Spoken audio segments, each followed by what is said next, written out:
Hai Ren. Halo Alvin. Kita baru ketemu di sini juga ya.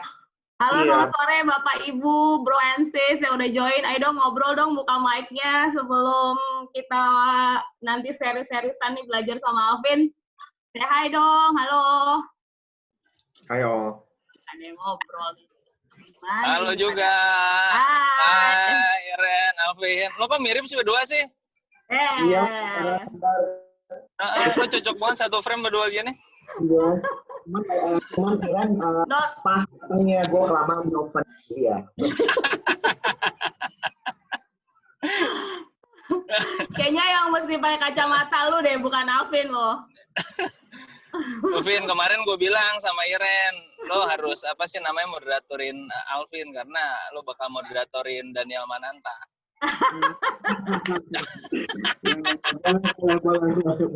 Sama aja ya, joknya sama aja, nggak beda. Aduh. Sana jam berapa, Bro? Siang kayaknya ya? Siang, sini siang. Sini Ya, siang. dulu di London ya? Apa di mana sih? Di Glasgow, gua. Oh, di Glasgow. Jam berapa? Jam 12? Jam 1? Jam 12.09. Jam 12 lebih. Oh, siang. Ntar gue nyari laptop dulu. Oke. Halo Sandi. Dia buka kamera. Tuh pokoknya kalau buka kamera gue sehain aja deh nih habis. Mbak Reno kayaknya ada deh, Mbak Reno. Halo. Hai. Nama saya Reno dari Tebet.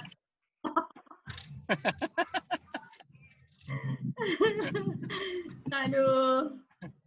Siapa lagi nih? Ayo dong, mic-nya dibuka dulu dong. Kenalan dulu. Kan biasanya ngobrol di Telegram doang, di WhatsApp doang. Buka tuh videonya. Ada Om Dev. Ya. Halo, siapa tuh? Baru 35 hari ini katanya yang register tuh sampai 279 ya, Coach ya? Coach Dede juga lagi off. Kenapa? Nggak kedengeran gue. Halo, selamat malam Mbak Iren. Selamat malam semuanya. Halo, siapa tuh? Mbak Ana Fitriana ya? Ya, Ana hadir siap menyimak Pak Alvin yang sharingnya bakal luar biasa ini. Jauh lagi nih share-nya nih dari Glasgow. Iya, itu dia. Keren. Thank you for sharing, Pak Alvin. Thank you so much. Semoga berguna, Mbak. Halo, selamat malam. Halo, Mbak Novi. Halo, Alvin, apa kabar? Waduh. Halo, Mbak Novi. Belum ngeliat mukanya juga tahu. So, how are you? Baik, Mbak Novi. Makasih banyak. Mbak Novi sendiri apa kabar? Baik. Aduh, ini banyak ketemu senior saya nih. Kalau zaman dulu nih, gue dijewer-jewerin. Okay. Namanya sekarang berarti reverse mentoring nih lo ya, ke senior-senior lo ya, Vin ya. Moga-moga deh. Alvin, di sana new normal gimana? Ngapain aja? Yang biasa dibolehin, aja. nggak bolehin? Masih lockdown. Oh gitu. Udah kira-kira udah hampir 4 bulan dari Februari. Oh, I see. Duluan lockdownnya Februari. Lockdownnya. Kita Maret, tapi kita udah buka duluan transisi. Iya, betul. Kalau di sini masih sepi, jalan-jalan masih nggak boleh keluar. I see. Iya. Kayaknya ada bersyukur ya. Kampus juga benar-benar nggak ada perkuliahan ya, Bro ya? Nggak ada, karena ini kan summer. Ini kan jatuhnya kalau di sini mereka lagi libur antar semester, lagi summer. Oh, pas lagi summer ya. Tapi untuk next semester emang lagi off ya, Papa, atau online nanti ya? Nanti ada online, terus ruangan kelas lebih luas, isinya lebih sedikit. Sama lah kayak di Indo. Okay. Arno kayaknya pengen nyusul ke Glasgow. Amin, mudah-mudahan segera gue mau ke UK juga nih. Mantap. Gue aminin dulu dah, Coach. Bro Alvin, thank you banget ya mengisi acara hari ini ya. We really appreciate so much. Gila. Saya yang thank you, Coach Denny udah dikasih kesempatan. Udah, gue ngumpet lagi ya. Mbak Meti mana nih tuan rumah, Mbak Met? Pindah rumah ya, Coach ya. Kemarin kayaknya rumahnya nggak di situ tuh. Belakang. Lo mau rumahnya di Bali juga bisa, tinggal ganti doang. Bisa ya. Aduh. Hai, ada Mbak Di nih di Balikpapan. Buka tuh itu mic-nya. Udah lama kan gak ketemu gue loh. Hai. Hai, Assalamualaikum. Assalamualaikum. Malam Mbak Yen. Malam teman-teman. Gimana Balikpapan, Mbak? Alhamdulillah, aman aja. Baru sampai rumah, langsung buka. Wih, mantap. Di sana mall udah buka belum? Kenapa? Mall udah buka belum? Sudah, tapi saya belum berani ke mall. Masih takut. Hilang kok. Iya. Belanja. Ada temennya tuh, Mbak Reno juga masih takut ke mall loh. Iya. Masih Saya kantor. Kenapa? Iya, masih takut. Nongkrong-nongkrong juga masih takut. Aku kantornya emang di The Plaza di mall. Karena juga kantor sama rumah dekat. Iya. Di mana? Siapa tuh? Halo malam Mbak Nana Pardianawati. Halo Mbak Reno, Mbak Nadia Ipa. Ayo dong ngobrol dong. Masih 6 menit lagi nih ke jam 7. Masih sambil nunggu teman-teman yang lain juga nih. Hari ini kayaknya hampir berapa? 10.000 kalau nggak salah ya? Apa berapa ya? Mbak Iren. Makanya nunggunya agak lama nih, baru 45 yang masuk nih. Jadi kita bisa ngobrol banyak nih hari sekarang nih sebelum kita ngobrol-ngobrol nih. Halo Pak Hendriono, kelihatan loh kameranya loh. Halo. Nggak kedengaran. Selamat malam. Malam Pak, aku belum kenal kayaknya. Pak Hendriono aktif di mana sekarang HR-nya? Di rumah saja. Selamat malam Pak Edi. Aduh. Om Dev, hati-hati tuh kamu lagi masih di nyetir ya. jalan. Hah? Iya, Om Dev. Itu safety hazard itu. Saya sambil nyetir. iya. Ada Om Dev sama Rea. Oh, ada Pak Ruswan. Oh, kan kenal-kenal kan. Ayo dong, say hi. Ini baru masih halaman 2 nih. Siapa lagi nih? Len, kamu di kekuatan apa di mana, Len? Nggak denger Om Dev. Om Dev. Ya. Di mana? Kata Coach ZT di mana? Di Ambasador, Kuningan.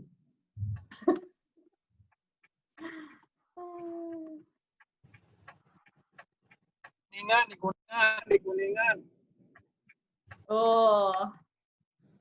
Macet ya.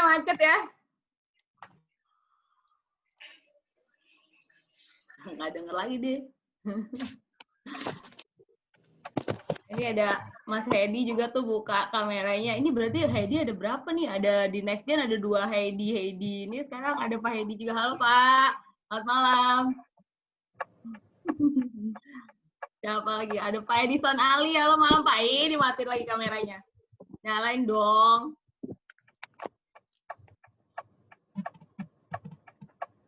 Aduh, aku nggak bisa nih formil gini. Ayo dong ngobrol dong. Aku. Pada deg-degan kan dipanggilin orang. Aduh. Malah mereka takut dipanggilnya. Udah deg-degan dipanggilin Ira nih. Halo Mbak Puspita. Aduh, gue nggak bisa nih formal-formal. Ayo dong, nih emang grupnya One HR nih. Tapi kan ada Next Gen juga nih ya. Jadi mohon maaf nih, saya kurang bisa formal-formal. Jadi kita santai aja yuk. Halo Mbak Iren. Halo Pak. Baru bangun tidur loh. Astaga, enak banget. Langsung ingat, langsung diaktifin. Request lagi ya, Bo. Malu ah. Kayaknya banyak yang work from home ya, lagi di rumah ya. Enggak, kerja kita enggak ada work from home. Oh gitu. Karena ini distributor makanan, jadi tetap berjalan. Oke. Pak Steve di rumah aja, Pak Steve. Terpaksa. Tapi Mbak, apa namanya, hubungan internet saya ini kurang bagus. Jadi kadang-kadang harus milih antara gambar sama suara gitu ya. Ya, Mbak. Ya, Nanti kalau pas itu saya sudah menampilkan wajah saya. Thank you. Halo Mbak Cantik, Mbak Sandra Kosasi. Aduh, ketangkep lagi. Halo Mas silent Robi. mode ini. Videonya kok nggak ada? Mas Robi. Masa nggak ada? Ada. Nggak kelihatan. Halo. Itu ada Bu Kurniawati. Hai. Malam. Malam. Wajahnya Mbak Irin kok seger banget ya? Hah? Wajahnya Mbak Irin kok seger banget sudah malam gini. Baru pulang kantor, Pak. Oh, seger ya. Belum pulang kantor, jadi belum ngapain malahan. Baru pulang kantor aja seger gitu ya, gimana kalau di rumah ini? Malah kalau di rumah gue busuk. Aduh, bukunya Mbak Sandra banyak banget. Apa, Pak? Bukunya banyak banget. Oh, buku, iya. Ya. Bacanya dulu. Sekarang nggak sempet. Itu tujuannya buat intimidasi emang ya? Padahal isinya buku masak loh, Pak. Oh, masa sih? Buku masak, komik Donald Bebek. Iya, itu kelihatan kartun semua. Udah tutup loh Donald Bebek. Oh, udah tutup. Iya. Ada yang nyetir lagi juga ya ampun, Pak Bayu, Fitriantoro, malam Pak. Selamat malam, salam kenal dari Bandung, dari Pindad. Oh, dahsyat. Halo Pak Bayu. Ya, Pak Bayu. Hati-hati lo Pak, di jalan Pak. Nyetir. Saya ketemu Pak Robi ini beberapa kali loh. Ketemu di mana Pak Steve? Di webinar. Oh, J. Ya, saya juga ketemu Pak Steve berapa kali artinya ya. Robi. Monggo Pak Steve. Ya. Wah, ada anak buah saya nih, ada Bu Ari. Halo Bu Ari. Bu Vincentia Ari ini dulu bantu bikin apa namanya lagu Marsnya One HR loh. Oh ya, wah baru tahu. Iya, mana tuh Bu Ari tadi? Dengerin dulu lagunya. Boleh. Tapi susah nyarinya. Videonya, versi video. Tuh, Denny kali bisa. Share linknya ke itu, ke chat. Di ini aja, di Telegram grup aja. Iya, ini udah jam 7 nih, mungkin udah bisa dimulai. Oh, gitu ya. Baiklah. Mulai, Ren. Baik, Sampai ya. rumah gua. Mainkan, ada Pak Effendi Ibnu juga yang kemarin ya ini nih. Malam Ada. Pak. Yang lain nggak mau buka kameranya nih ya sudah. Senior dari junior. Semua lengkap nih. Oke, kita mulai aja ya. Sebenarnya yang daftar ada 10.000 lebih gitu kalau nggak salah ya, cuman masih 8. Daftar lebih dari 300 loh. Banyak. Wah. Alvin lo baru dapat fans banyak banget di Jakarta lo. Mau dengerin ya, aduh keren banget. Jam berapa di UK sekarang? Udah pagi jam 12 kayaknya. tadi katanya. Oh. Jam berapa, Vin? Jam 12. Astaga. Oh, 12 siang. Jam makan dong. Siang. Oh, aman Ini lah. di Grogol aja jam 10 malam nih. Bodo amat, bodo amat. Planet mana, Grogol? Biasa nih mau ke mall pada mallnya tutup. Yuk, kita mulai yuk. Yuk. Oke, selamat malam semuanya. Malam. Oke, sebelumnya aku mau memperkenalkan diri dulu. Nama saya Irianti Tobing, biasanya dipanggil dengan Iren. Dan apa namanya? Aku mungkin kalau beberapa dari teman-teman yang atau Bapak Ibu brosis yang udah kenal aku, memang agak sulit nih untuk formal, apalagi di komunitas udah kayak rumah sendiri. Jadi mohon maaf kalau kurang formal nih, terus pembicaranya juga kayaknya masih muda kan ya. Ada Alvin Hadiono Bantu malam hari ini untuk kita semua sharing tentang learning-nya Agile. Aku mau kenalin Alvin dulu kali ya sebelum kita mulai webinar kita malam hari ini. Oh sorry sebelumnya thank you so much untuk Tikmi, Mbak Meti, terima kasih udah hosting kita malam ini, nggak malam ini doang sih. Udah setiap webinarnya One HR tuh Tikmi bantu kita, support kita. Thank you so much Mbak Meti dan tim. Dan untuk kenalan One HR sama Next Gen mungkin nggak usah lagi ya, maksudnya teman-teman juga dari kita semua juga adalah member dari One HR dan Next Gen. Kalau misalnya belum, nanti mungkin bisa masuk ke sosial medianya dari One HR Indonesia dan juga Next Gen. Kita punya Instagram, kita punya Facebook juga, kita punya LinkedIn juga. Nanti link ini tapi kayaknya untuk job posting ya. Untuk bantu teman-teman yang saat ini mungkin kehilangan pekerjaan, nanti di sana ada beberapa job posting yang memang kita minta teman-teman HR posting di sana supaya teman-teman yang mungkin di masa pandemik ini lagi butuh pekerjaan bisa dapat informasinya di sana. Gitu. Oke, sekarang aku langsung kenalin Alvin aja. Baru kenal Alvin sekarang, terus baru tadi lihat profilnya Alvin, dan ternyata kita satu alma mater ya Alvin. Kita sama-sama psikologi Atmajaya, Jakarta, cuman setelahnya yang nggak sama ya. Alvin sampai ke UK, sampai ke mana-mana belajarnya. Aku masih di Atmajaya, cuma di Atmajaya aja, gitu, abis itu kerja. Nah, di sini aku lihat Alvin di beberapa universitas dan S2 ya, yang sekarang tuh masih PhD atau udah kelas sih, Vin?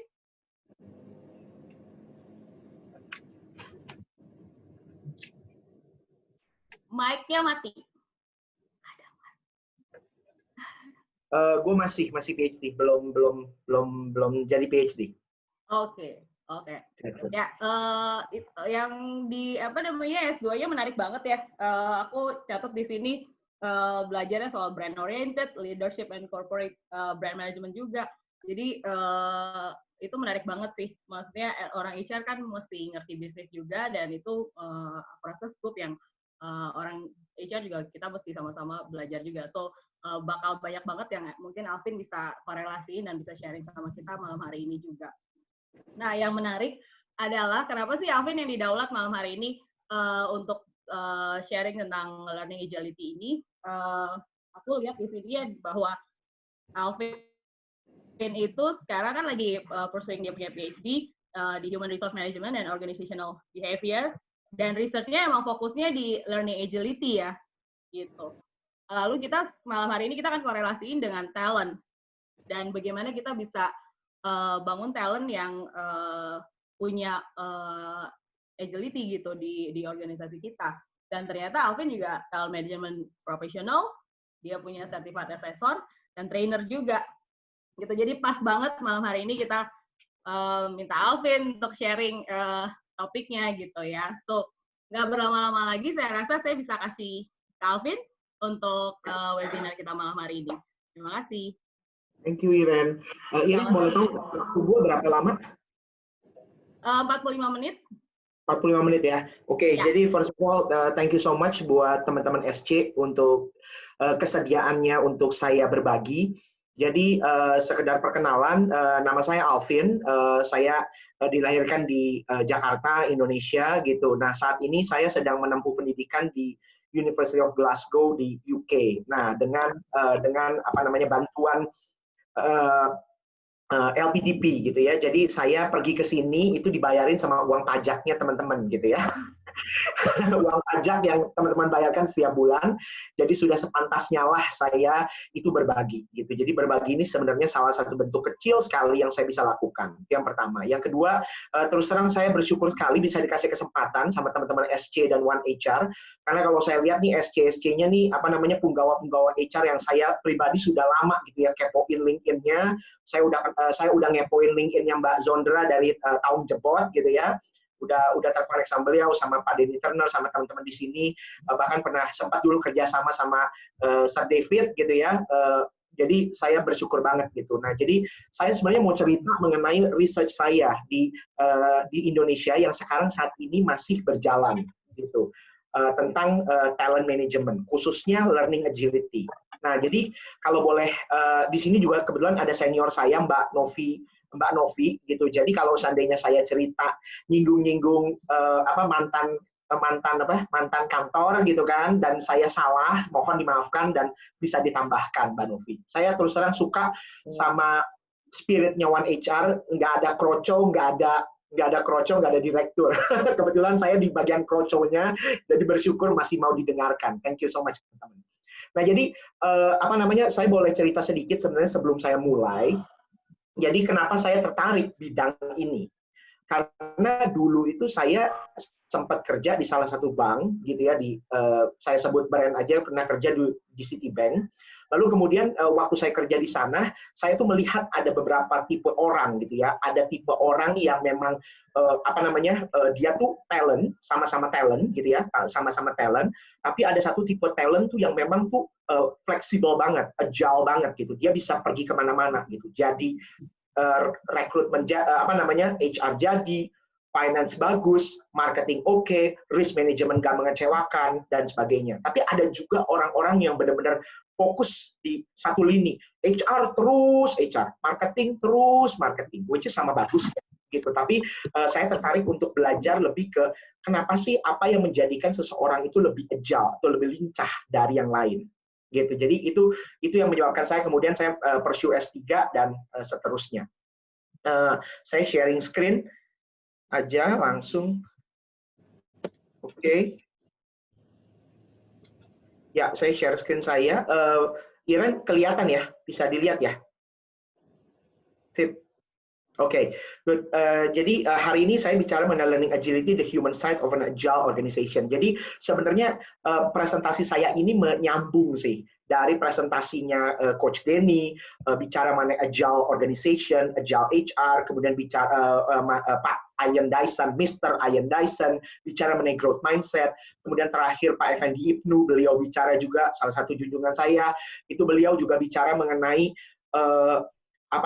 mental agility dan sebagainya. Nah, ini tuh saya memposisikan ini sebagai the human side of an agile organization gitu. Jadi sisi manusianya, karena sebenarnya seperti yang mungkin teman-teman tahu dari gambar bawangnya Coach Denny itu kan yang paling besar itu, bawang paling besar itu adalah bicara mengenai values, bicara mengenai culture, dan ketika kita bicara culture nggak lepas dari kita bicara mengenai human. Nah, ini teknologi kita yang kita pakai hari ini. Saya pakai Zoom dan saya pakai Slido. Jadi kalau teman-teman yang hari ini punya luxury untuk ada di depan laptop dan pegang handphone, laptopnya buat ngeliatin muka saya sama presentasi, Slido-nya itu buat kita berinteraksi. Oke, jadi bagi teman-teman yang punya laptop dan handphone di depan, saya minta teman-teman arahin smartphone-nya, kemudian teman-teman bisa tangkap QR code ini dan open the link. Kalau nggak salah Apple itu bisa langsung buka kamera, dilihat QR-nya, terus bisa buka langsung. Nah, atau teman-teman bisa buka smartphone web browser teman-teman, smartphone-nya, lalu pergi ke slido.com, lalu kemudian nanti dia masih masukin kayak ID, masukin Learning Agility 1. Oke. Saya kasih kesempatan 1 menit, silakan teman-teman. Jadi nanti teman-teman bisa tanya di Slido atau bisa tanya di chat. Nah, tapi kalau di Slido enaknya kalau teman-teman tanya, itu teman-teman bisa, nanti kalau ada pertanyaan yang sama, teman-teman bisa like. Teman-teman bisa like, nanti pertanyaan itu akan naik ke atas. Jadi pertanyaan itu akan saya prioritaskan. Kayak gitu. Jadi kalau pertanyaannya sama, mendingan nge-like aja. Dan nanti kalau ada poll atau apa, semua lewat Slido. Untuk teman-teman yang nggak bisa buka Slido, nggak apa-apa. Nanti kita jalan aja. Oke? Slido.com Learning Agility 1. Lanjut ya. Nah, sekarang saya mau tanya dulu dong, saya mau masuk ke ke Slido gitu. Apa sih artinya agile atau lincah buat Anda? Kemukakan ide Anda dengan sesingkat mungkin di laman polling Slido. Saya akan nyalain Slido-nya. Polls, silakan. Apa artinya lincah atau agile buat Anda? Apa sih artinya agile atau lincah buat Anda? Kemukakan ide Anda dengan sesingkat mungkin di laman Slido sekarang. Go to slido.com, masukin event ID-nya Learning Agility 1. Saya kasih waktu beberapa menit. Nah, ini udah masuk poll-nya. Ya. Silakan teman-teman, dimasukkan saja. Ini saya udah lihat ada beberapa, udah ada 28 votes. Saya kasih waktu kira-kira 1 menit lagi. Merpati 32 bukan, Mbak? Iya, lewat Talbatu benar.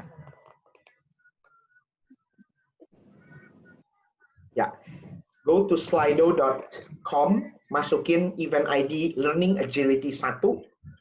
Nanti ada polling.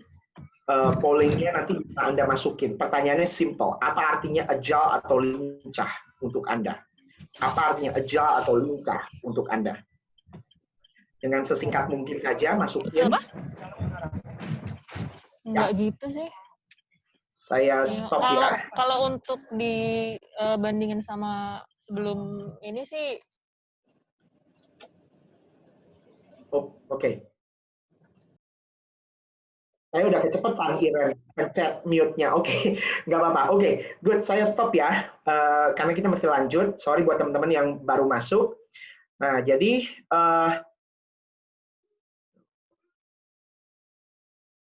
loh, mana ini?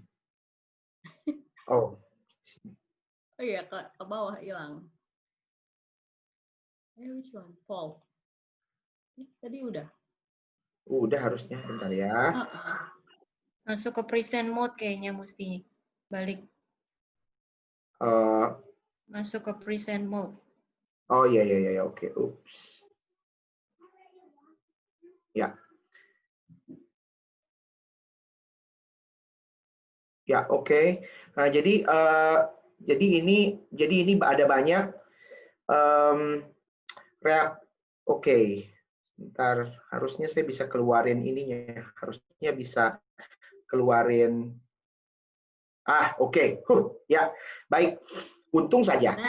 Jadi kelihatan sebagian besar itu fleksibel, yang paling besar adaptasi cepat, tangkas, adaptif, multitasking, fast adaptation dan sebagainya, gitu ya. Jadi itu yang itu kata-kata yang besar. Jadi fleksibel dan sebagainya. Oke. Nah, jadi saya lanjut. Jadi setuju dengan pendapat teman-teman, gitu ya. Setuju dengan pendapat teman-teman. Agile atau lincah itu banyak yang diartikan sebagai fleksibel, sebagai cepat beradaptasi, gitu ya, sebagai mudah untuk berubah, seperti itu. Nah, hal itu tepat, gitu ya. Hal itu diperlukan di zaman sekarang karena seperti kata Om Heraklitus dulu, nothing endures but change. Jadi satu-satunya yang berubah atau satu-satunya yang konstan gitu adalah perubahan itu sendiri. Dan sebenarnya kalau kita masuk ke dalam apa sih yang terjadi gitu ya dalam 20 tahun terakhir, itu hal-hal ini terjadi hanya di 20 tahun terakhir. Bicara mengenai global warming, VoIP, information age, tsunami, millennials dan sebagainya. Dan saya ambil sebuah research itu dari 23rd Annual Global CEO Survey. Kalau ada teman-teman di PwC, saya mohon izin quote gitu ya. Navigating the rising tide of uncertainty. Nah, jadi ini penelitian yang diambil dari CEO dari sebagian besar organisasi di dunia. Besar, banyak sekali organisasinya. Dan ini dipublish tahun 2020 sebelum COVID-19. Jadi COVID-19 belum tercakup di sini, gitu ya. Nah, kita lihat bahwa yang namanya perubahan tadi itu menjadi semakin nyata. bahkan di lingkup bisnis sekalipun kita lihat bahwa CEO itu berbeda optimismnya dari tahun ke tahun, bahkan sekarang itu menuju pesimism gitu ya. Jadi ada business optimism itu naik turun. Nah, kenapa bisa terjadi seperti itu? Karena kita berada di lingkungan yang buka business environment yang volatile. Jadi kalau teman-teman lihat, bukan cuma di 10 tahun terakhir, tapi bahkan dari tahun 50-an, 60-an, 70-an, ada yang namanya growth itu semakin tidak bisa diprediksi, lifespan menjadi semakin sedikit, adanya digital data explosion. Zaman sekarang itu bukan lagi susah nyari informasi, tapi kebanyakan informasi, shorter tenure of CEO, dan sebagainya. Jadi semuanya tuh sedang berubah, dunia berubah, kemudian juga bisnis berubah, optimisme berubah. Nah, karena itu kita kenal ada yang namanya ambidextrous organization. Jadi organization ambidexter yang asalnya bisa tangan kiri dan tangan kanan. Jadi selalu pembicaraannya sekarang ini adalah antara reliable dan adaptable. Anda harus reliable, Anda harus bisa economies of scale, bisa continuous improvement, tapi di sisi lain itu nggak bisa hanya begitu saja, perlu adaptable gitu. Jadi kita bicara mengenai organizational agility itu tentang being ambidextrous. Jadi sebuah keseimbangan yang paradoks gitu. Jadi antara saya harus standarisasi di satu hal, tapi saya juga mesti inovasi di satu hal. Nah, ini tentu saja membuat pemahaman kita mengenai future business leader atau talent itu berubah. Kenapa? Karena kemarin saya ngelihat diskusi sama Coach Denny, sekarang udah bukan lagi talent itu bukan lagi I-shape, tapi lebih ke T-shape atau M-shape gitu ya. I-shape ini konsep dari tahun 80-an dari dari konsultan. I-shape adalah orang yang expert di one thing, generalis itu jack of all trades gitu ya. Capable in a lot of things but not in expert in any. Tapi T-shape ini adalah mereka capable di banyak hal, tapi mereka expert di satu hal. Jadi talent seperti inilah yang kita butuhkan di masa depan. I won't argue, gitu ya. Jadi mereka expert di satu bidang, tapi mereka punya agilitas atau fleksibilitas atau lincah, gitu ya, di berbagai tempat yang lain, seperti itu. Jadi nggak seperti katak dalam tempurung, gitu. Bahkan kalau M-shape bisa lebih banyak lagi kakinya.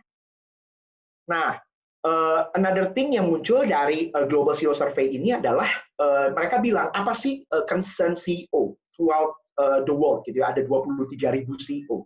Mereka bilang globally itu overregulation, trade conflicts, dan sebagainya. Tapi khususnya di Asia Tenggara, itu yang problematik itu salah satunya availability of key skills. Apakah kita punya key skills? Nah, tapi kemudian kita bisa bertanya, bukan cuma apakah kita punya key skills, tapi apakah key skills itu? Jadi, what is key skills? Karena key skills buat Irene, buat Mbak Sandra, buat Coach Denny berbeda, gitu. Lintas industri, lintas organisasi. What will be comprised of key skill? Nah, jadi dan kemudian pertanyaan berikutnya adalah apakah kemudian reskilling atau upskilling efforts kita enough? Karena kita bilang bahwa adanya jobs yang hilang, adanya talent availability yang hilang karena talent war, habis itu mobility of skilled labor across geography, dan seterusnya. Tapi apakah cukup upskilling dan reskilling kita tuh enough? Karena menurut saya dari kacamata saya sebagai seorang praktisi HR dulu, gitu ya, kacamata saya yang humble, saya nih kesannya tuh catch up terus gitu dengan teknologi. Zaman dulu nggak ada yang pusing soal data analytics, BI, big data. Tapi kemudian berapa tahun terakhir ini semua orang tuh looking for the talents, kemudian catching up, ngirimin orang ke sekolah. Tapi itu mungkin itu nggak cukup. Kalau cuma HR saja yang bergerak terus-menerus, ayo dong catch up, mungkin nggak cukup. Tapi dari talentnya sendiri apa yang harus dilakukan? Nah, ini ada satu quote. Saya ambil quote ini karena quote ini bagus, bukan karena namanya Alvin, karena saya sama dia beda jauh, gitu ya. Tapi Alvin Toffler di 1970 pernah bilang, orang nanti di abad ke-21 yang buta huruf itu bukan yang nggak bisa baca, tapi sebenarnya mereka yang nggak bisa belajar, unlearn and relearn. Nah, jadi unlearn and relearn-nya sangat penting, gitu. Nah, karena itu muncul konsep di tahun 2000-an, itu muncul konsep yang namanya learning agility. Bagaimana dia itu bisa adapt terus terhadap perubahan. Nah, saya kasih lihat nih ada sedikit penelitian di sini. Itu tahun 2012, terus tahun 2015, sama tahun 2019. Dilihat bahwa dalam 10 tahun terakhir ini, yang namanya agile thinking skill, ability to consider, prepare for multiple scenario, innovation, dealing with complexity, ambiguity, managing paradox, ability to see big picture. Lalu di yang ungu-ungu itu, ability to lead more complexity and ambiguity, itu way more needed di zaman sekarang dibandingkan dengan yang lain gitu. Bahkan ada satu studi di Amerika di yang tengah itu hijau dari Talent Group, itu bahkan learning agility itu lebih tinggi dibandingkan dengan ambisi, culture fit, even emotional intelligence gitu. Jadi karena satu yang constantly changing adalah the change itself gitu. Jadi I would argue learning agility adalah salah satu skill yang diperlukan. Nah, value-nya apa sih? Value-nya apa? Nah, value-nya adalah bahwa banyak penelitian mengatakan bahwa sekarang ini orang lebih capable of research, capable on responding to environment, kemudian lebih prepared to anticipate dan react nature of change, dan lebih engage. Itu value dari ketika kita adhere to that learning agility. Ketika kita fit atau ketika kita nurture learning agility dalam diri seseorang, itu menjadikan orang itu merasa lebih dinamis, merasa lebih berkembang, sehingga engagement-nya juga meningkat. Nah, ada dua studi, The Muse sama Dries van Tilburg-Peppermans, ini bilang kalau dari 15 tahun terakhir, relationship-nya cukup baik antara learning agility dan success of a leader. Dia bandingkan dengan executive compensation, dia bandingkan dengan promotion rate, dia bandingkan dengan performance rate, dan sebagainya. Nah, yang menarik adalah, ini ada satu studi di Belgia. Mereka membandingkan antara organisasi yang talent oriented dengan yang non talent oriented gitu ya. Nah, organisasi yang talent oriented ini kemudian dia ukur berdasarkan learning agility-nya lah, kurang lebih seperti itu. Dan ternyata potensi validitas learning agility untuk mengukur seseorang itu talent atau tidak, itu tuh by a factor of 18. Bahkan lebih baik daripada performance. Nah, kalau saya tanya dari teman-teman, apa sih definisi talent? Saya yakin sebagian besar masih akan bilang bahwa ya potensi bagus, tapi performance juga harus bagus. Gitu. Jadi, tapi seberapa besar teman-teman? Kalau dipikir, kalau saya dulu mikir, ada orang staff bagus, supervisor bagus, asisten manajer bagus, tapi begitu jadi manajer keok. Saya dulu pun waktu kerja, saya waktu jadi head of training, saya merasa saya cukup baik gitu. Tapi ketika saya menjadi head of HR, saya merasa bahwa saya sangat lemah. Padahal tuh masih banyak area yang belum saya ketahui, gitu ya. Nah jadi belum tentu orang yang bagus akan selalu bagus gitu. Nah karena itu si Lombardo Echinger bilang, it is actually leadership potential atau the way we treat talent should come from individual agility to learn from experience. It should account for her learning agility to adapt rather than something that he or she can already demonstrate. Apa yang sudah didemonstrasikan itu terjadi di belakang menurut dia. Ngapain lagi lu pusing, kasarnya gitulah. Jadi itu penting untuk ability dan willingness-nya untuk learn from experience dan apply, even from very often challenging. Ada orang yang pintar, sukses, tapi tiap kali dia pindah ke satu tempat, dia menjadikan perusahaannya dia itu mini version dari perusahaan dia yang sebelumnya, atau kemudian mini team dari yang sebelumnya. Karena dia sendiri merasa bahwa gue nih paling pintar, lu hire gue dari perusahaan multinasional, this is how you should do it, man. Gitu. Nah, jadi paradigma itu yang kemudian dicoba ditangkis lah sama si Lombardo ini.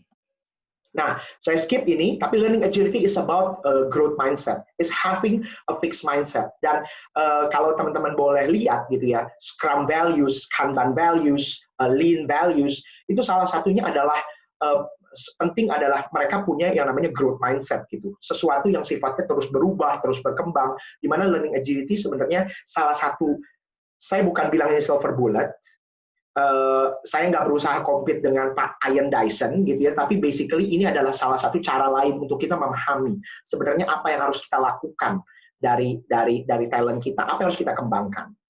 Punya bahasa yang sama. Kenapa kompetensi menurut saya itu menarik? Kenapa DISC, dulu saya belajar DISC, kenapa menarik? Karena itu memberikan kita platform yang sama untuk bicara dengan bisnis atau dengan sesama HR. Nah, learning agility itu kalau menurut si Burke ini, si profesor yang saya pakai ini teorinya, itu dia bilang bahwa learning agility itu adalah dealing with new experience, flexibly and rapidly. Jadi ketika teman-teman masuk ke satu tempat nih, tempat yang baru, katakanlah teman-teman baru pindah dari satu perusahaan besar, kemudian pindah ke perusahaan kecil, tapi teman-teman dapat increase salary atau increase position. Seberapa sering teman-teman merasa bahwa, oh begini caranya, ini yang benar, ini yang benar, ini yang benar, ini caranya, dulu berhasil, aku direkrut untuk ini, aku akan lakukan hal ini. Nah, maka seberapa sering, instead of listening to the employee and actually co-creating with them. Gitu. Jadi kemarin saya sempat ngobrol sama salah satu perusahaan klien saya di Current Research, itu dia itu orang HR, anaknya masih sangat muda, tapi kemudian dia bilang gini dengan bahasa anak mudanya gitu ya, Calvin, kalau kita di sini HR itu datang dengan konsep setengah jadi. Kita datang ke user, terus biarin user yang mainkan bolanya, sehingga kemudian kita bikin materi bareng, dan kemudian kita jadikan itu sesuatu yang mereka own juga gitu. Nah, saya kemarin sempat mikir, saya itu dulu HR, saya itu dulu lakukan training need analysis. Terus karyawan saya pada minta, Vin, gue minta training bahasa Inggris. Nah, lu pada minta training bahasa Inggris ya, semua ya. Oke, gue kasih lu training bahasa Inggris. Nah, biasa deh, pas harinya training bahasa Inggris, kagak ada yang nongol, cuy. Gak ada yang nongol. Kalau Anda merasa diri Anda ekstrim, saya pasti lebih ekstrim dari Anda. Saya jemputin di Citibank Tower, lantai 2, 3, 5, 8, 10, sampai 12, itu 5-7 lantai. Saya jemputin ke kubikelnya, saya ketokin ruangannya satu-satu, suruh datang ke training bahasa Inggris saya. Karena saya saking keselnya, gue udah kasih lu kenapa kagak datang? Seakan-akan HR paling tahu, gitu ya. Padahal mungkin mereka nggak perlu itu, gitu ya. Mereka cuma ngeliat, oh bagus, ambil, gitu ya. Nah, tapi co-creation itu yang sebenarnya menurut saya penting, karena orang yang learning agile itu bisa dealing with new experience, flexibly, rapidly, dan kemudian dia getting feedback, making quick adjustment. Sorry, ini saya agak lama di sini, karena ini basically intinya. Nah, jadi new learning will be realized. Nah, apa sih learning agile itu? Learning agile itu ada 9 dimensi. Saya akan cepat aja. Yang pertama, being flexible. Flexible itu artinya open to new ideas, proposing new solution. Jadi bukan berarti orang yang pelintat-pelintut, tapi orang yang sebenarnya dia tuh punya at the back of his head, dia punya prinsip, dia punya standar, dia punya dia tahu apa yang dia mau, tetapi dia fleksibel untuk kemudian merevisit paradigma tersebut. This is what I do, this is the best, gitu ya. Nah, nanti kita lihat nih, learning agility itu ada hubungannya sedikit dengan senioritas, gitu ya, nanti di belakang, tapi nggak terlalu banyak. Nah, yang kedua adalah speed, kecepatan. Kecepatan itu acting on ideas fast, so that those who working are discarded and other possibilities are accelerated. Jadi yang nggak berhasil dilepas, masuk yang berhasil. Nah, ini selaras banget nih dengan waktu Coach Denny ngomongin tentang sprint, methodology, dan sebagainya. Speed matters. 3, experimenting. Experimenting ini kalau bahasanya Lombardo itu adalah learning on the fly. Jadi saya punya istri, dia itu makeup artist. Nah, makeup artist itu sama kayak painter, jadi dia itu tahu nih mukanya yang kayak gini nih, mukanya kacau gitu ya, mukanya standar tipe 4 gitu ya, dari tipe 10. Nah, ini saya mau gambar, dia tahu gimana cara bikin alis dan sebagainya, tapi dia nggak planning segala macam, dia mulai garisin puasnya. Nah, jadi dicoba nggak berhasil, edit, coba nggak berhasil, edit, coba nggak berhasil, edit gitu ya. Jadi learning on the fly. Nah, 2 konsep ini menarik, yaitu risk taking. Performance risk taking adalah secara aktif mencari role baru. Secara aktif mencari role baru untuk mendapatkan satu pengalaman yang baru. Jadi mungkin Mbak Novi bisa bantu saya di sini. Saya dulu interest sama ceritanya Bang Tigor gitu ya, CIMB CEO-nya sekarang. Dia itu dulu bagus tuh ya, consumer banking, corporate banking, finance dan sebagainya. Tapi dia tahu kalau gue mau jadi CEO, gue harus ngambil risk. Pas karirnya udah bagus, ada satu orang yang tawarin dia Pan Asian Risk Management, dan dia ambil meskipun itu nggak populer. Apa itu Pan Asian? Bentar lagi juga tutup gitu ya marketnya, tapi dia tetap ambil. Pas kemudian posisi CEO-nya Citibank Indonesia buka, cuma Tigor satu-satunya yang punya profil lengkap. Even dia meresikokan career traction-nya mungkin yang sempurna. Sorry kalau ada salah-salah persepsi gitu ya, Mbak Novi mungkin bisa ditambahkan. Interpersonal risk-taking adalah di mana saya mendiskusikan kesalahan, saya ngaku salah, saya diskusikan hal-hal yang sensitif, saya mau diskusikan sesuatu yang berat sama teman-teman saya, bukan ngomong sesuatu yang superficial. Collaborating itu bukan guyup, bukan gak ada lu gak rame. Tapi collaborating adalah saya secara aktif mencari ways to collaborate. Ketika misalnya Mbak Iren, bos saya, Iren colek, Vin kerjain proyek ini. Pikiran pertama yang muncul di kepala saya adalah siapa yang bisa menjadikan proyek ini lebih berhasil daripada saya, siapa expertnya. Gitu ya. 7, itu adalah information seeking. Information seeking adalah derajat Anda mencari informasi, seberapa aktif dan seberapa tepat. Karena saya dari lambe turah aja atau lambe nyinyir, saya juga bisa dapat informasi. Tapi informasi itu berguna apa enggak untuk membentuk T-nya saya itu bisa lain hal. 8, itu flexibility. Feedback seeking. Feedback seeking ini bukan cuma masalah open to feedback, tapi dia mencari feedback. Saya open to feedback, tapi mungkin saya nggak mencari feedback. Ya, kalau dikasih syukur, nggak udah, gitu ya. Nah, tapi saya mencari feedback. Dan terakhir adalah yang paling tinggi menurutku, reflecting. The highest order thinking, you reflect. Makanya itu ketika misalnya kita bicara mengenai lean, ada yang namanya apa sih itu postmortem lah, apa segala macam, standing meeting, evaluation, itu juga penting, gitu ya. Jadi, nah supaya nggak bosan, saya ngedalang sendiri, saya akan masuk ke Slido kedua. Sekalian saya habis ini mau nanya berapa lagi waktu saya, Mbak Iren. Oke. Waktuku tinggal berapa, Iren? Oke, sip. Saya akan mulai di poll yang ketiga. Apa 3 dimensi learning agility? Silahkan ditulis aja. Go to slido.com, masukin learning agility 1.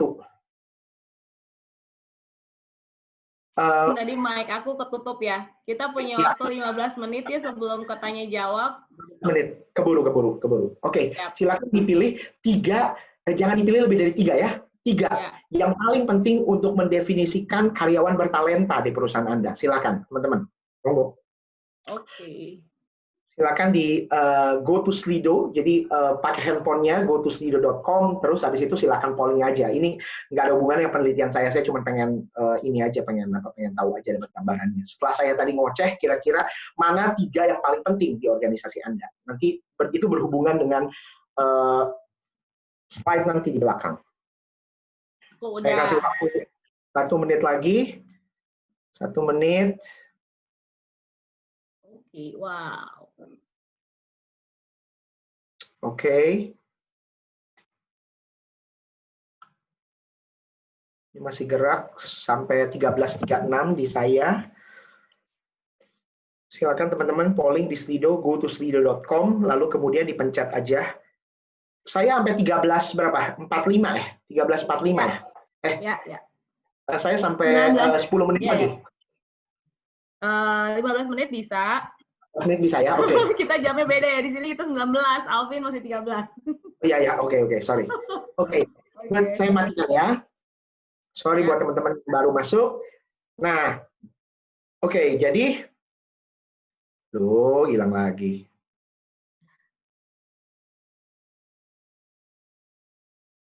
Jadi flexibility itu paling tinggi dengan 73%, keduanya itu collaborating, yang ketiga itu risk taking, speed, dan experimenting, gitu ya.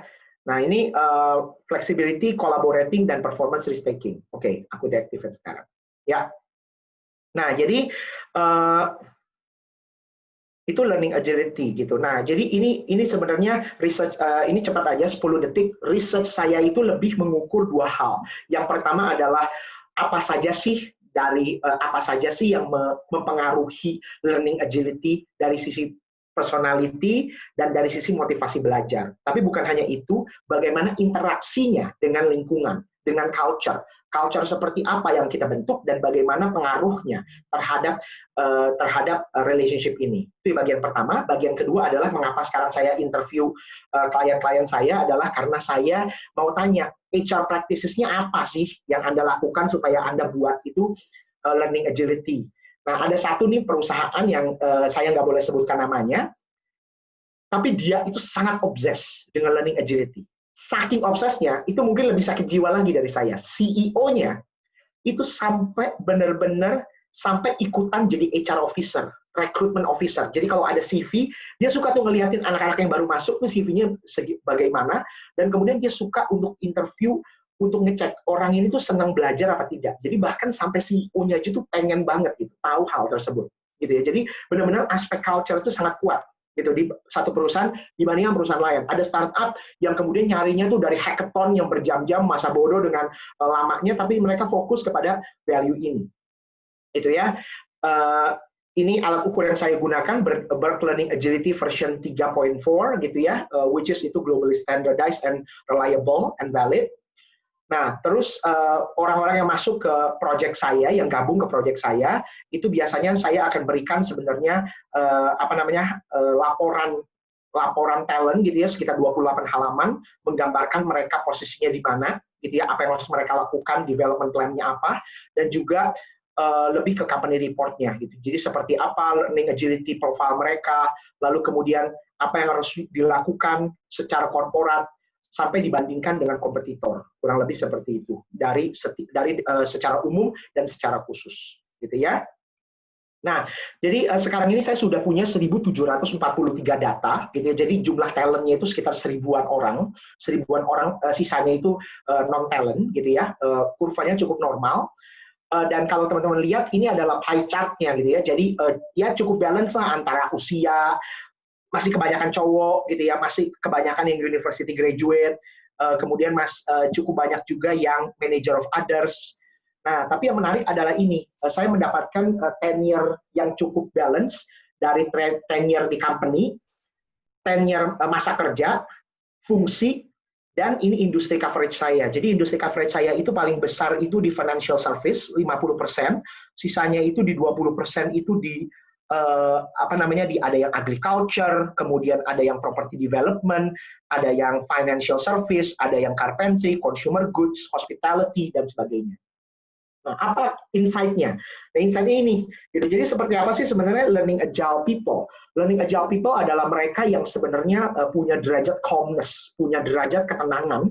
Jadi bukan orang juga yang gerabah-gerubuk gitu ya. Kadang-kadang kita berpikir orang yang learning agile itu yang ngomong tuh kereta api gitu ya. 100-200 km per jam. Belajar secepat mungkin gitu ya. Nah, tapi tidak. Mereka adalah punya derajat calmness. Nah, kemudian mereka adalah orang yang lebih extrovert, feeling positive about themselves.